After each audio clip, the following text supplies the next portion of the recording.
Era para ser só mais uma expedição no mar. A tripulação estava animada, mas ninguém esperava encontrar algo que desafiasse tudo o que sabiam sobre a história da humanidade. Em alto mar, a missão era estudar formações submarinas pouco exploradas no Atlântico. Com equipamentos modernos e sensores de profundidade, esperavam registrar apenas dados geológicos comuns. Mas a ciência tem esse hábito. Ela surpreende quando menos se espera. Ao longo dos dias, os sinais começaram a mudar. Uma sequência de estruturas simétricas que não batiam com formações naturais apareceu nos radares. No começo, foi interpretado como erro de leitura ou interferência técnica, mas a repetição dos padrões e a posição estratégica no fundo do oceano começaram a levantar suspeitas. Algo ali não parecia natural, e quanto mais se investigava, mais o mistério crescia. Para qualquer outro, seria apenas uma falha de leitura. Mas para quem conhecia os antigos relatos de Platão, aquilo parecia familiar demais para ser ignorado. Foi aí que os marinheiros começaram a questionar. E se as histórias que chamamos de mito tivessem um fundo real? A tensão a bordo mudou de tom. O que antes era ciência virou quase uma obsessão. E essa obsessão levou ao ponto onde a realidade e a lenda pareciam colidir. E foi nesse exato momento que um detalhe mudou tudo. A leitura do sonar mostrava linhas retas demais, ângulos perfeitos e formas geométricas que jamais se formariam naturalmente. Aquilo estava a cerca de 900 metros de profundidade, numa área onde, segundo a geologia convencional, jamais existiu civilização. E ainda assim, ali estava. Uma estrutura que lembrava muralhas, corredores e algo que parecia, pasme, uma praça central.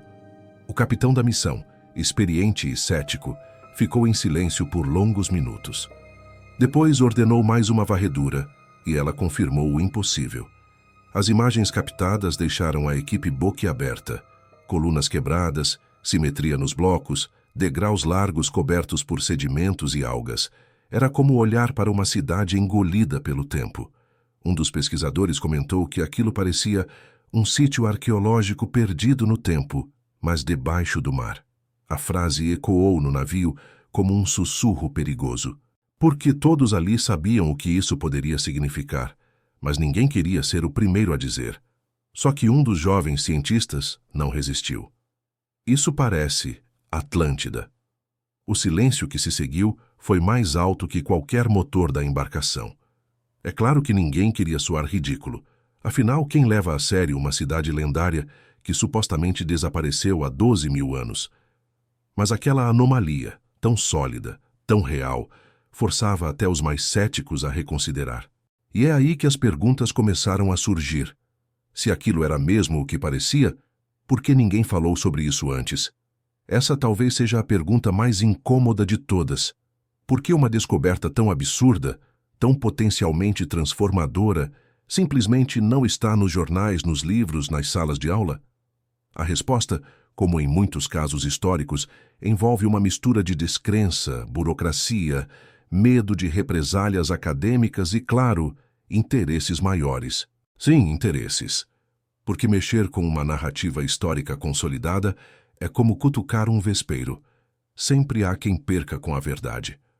Alguns membros da equipe quiseram divulgar as imagens, mas foram rapidamente orientados a manter silêncio absoluto até que as instituições avaliassem o que havia sido encontrado.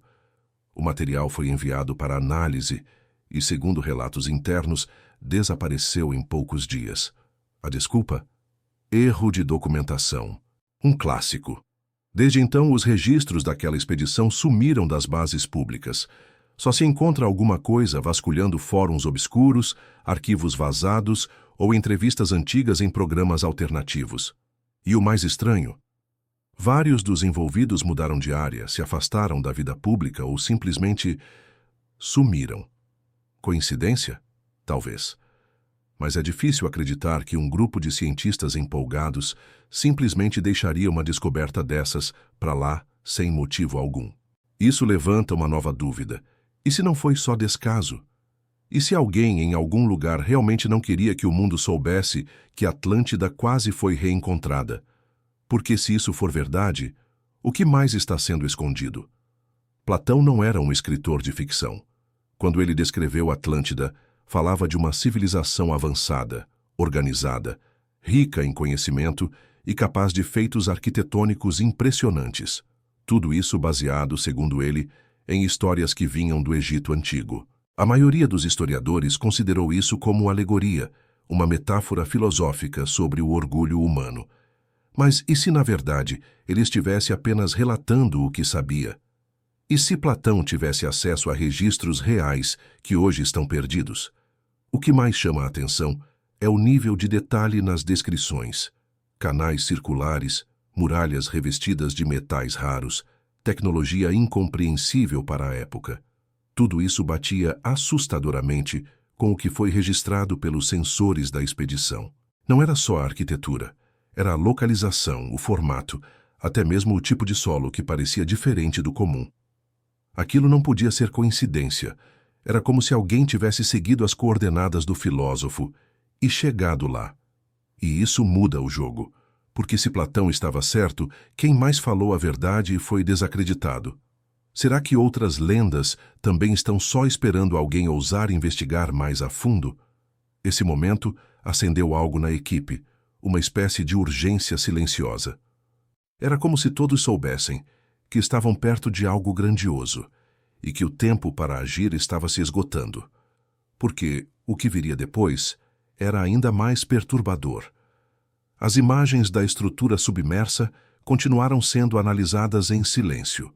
Alguns quadros mostravam inscrições estranhas, quase como símbolos que não pertenciam a nenhum idioma conhecido. Outros revelavam esculturas parcialmente destruídas, figuras humanoides com traços exagerados, olhos grandes, cabeças alongadas. Seria arte? Representações simbólicas? Ou o reflexo de algo que realmente viram? A resposta era incômoda demais para ser aceita de imediato. Então, foi varrida para debaixo do tapete. Os registros oficiais da missão foram resumidos a uma frase vaga: anomalia geológica sem relevância. Mas os dados brutos, os arquivos que escaparam do controle institucional, começaram a circular em círculos restritos. Especialistas independentes afirmaram: aquilo não era natural. E mais, parecia intencionalmente camuflado pelo tempo. Como se tivesse sido enterrado pelo mar, mas preservado o bastante para um dia ser encontrado. Ou melhor, redescoberto. O problema é que esse tipo de material nunca ganha as manchetes, nunca vira documentário em horário nobre. E, ironicamente, quanto mais real parece, mais rápido é desacreditado. Afinal, ninguém quer acreditar que viveu a vida inteira baseado numa versão incompleta da história. Mas para quem viu com os próprios olhos, para quem analisou as imagens sem filtro, a sensação era clara. Algo colossal está escondido debaixo do mar, e a verdade, mais uma vez, escapa pelas frestas do que nos contam. Essa é a pergunta que mais martela na cabeça de quem se depara com verdades desconfortáveis. E se a história real do nosso mundo estiver sendo enterrada pouco a pouco e ninguém fizer nada a respeito? A verdade é que nem sempre o que é importante vira notícia. Às vezes, o que ameaça estruturas muito bem estabelecidas simplesmente desaparece. E convenhamos, poucas descobertas seriam mais explosivas que encontrar vestígios reais de Atlântida. Imagine só, uma civilização avançada, que existiu muito antes do que dizem os livros, com conhecimento tecnológico e arquitetônico que a ciência moderna ainda tenta decifrar. Isso derrubaria certezas, redesenharia linhas do tempo e exigiria que a humanidade revisse tudo o que acha que sabe sobre si mesma. Mas nem todo mundo quer isso. Para alguns, manter o mistério é mais conveniente do que enfrentar as consequências da revelação. E talvez por isso esse caso tenha sido abafado. Talvez por isso só alguns poucos fragmentos ainda circulem pela internet, em fóruns esquecidos, entrevistas antigas e relatos de quem estava lá. Mas e se tudo isso for só o começo?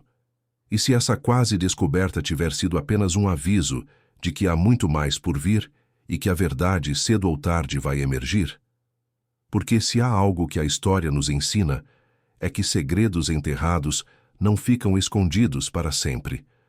E agora que você conhece os detalhes do que quase foi a descoberta do milênio, me diz, será que estamos prontos para encarar uma verdade tão profunda que pode mudar tudo o que acreditamos sobre a origem da civilização?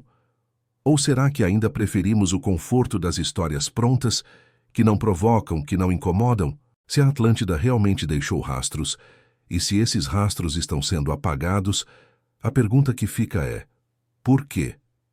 O que mais ainda está escondido sob as águas, sob a terra, ou mesmo nos arquivos trancados a 7 chaves por instituições que juram proteger o conhecimento?